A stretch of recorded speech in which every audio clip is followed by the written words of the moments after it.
guys, here's a M3 BMW. I'm getting real sick of these. I'm just kidding. I love these cars. I see so many of these cars. We got this kid on our RP Tony. He loves these. He's trying to save up money for one.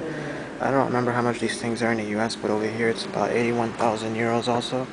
As much as the X6 BMW in my other video.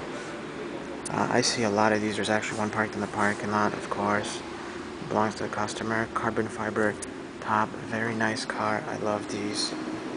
Very nice cars.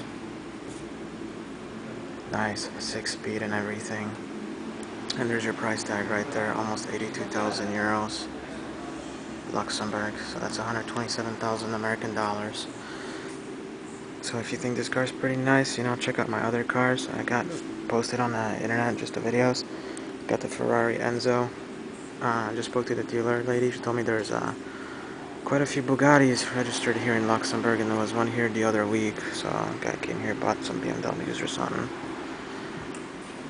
Nice cars.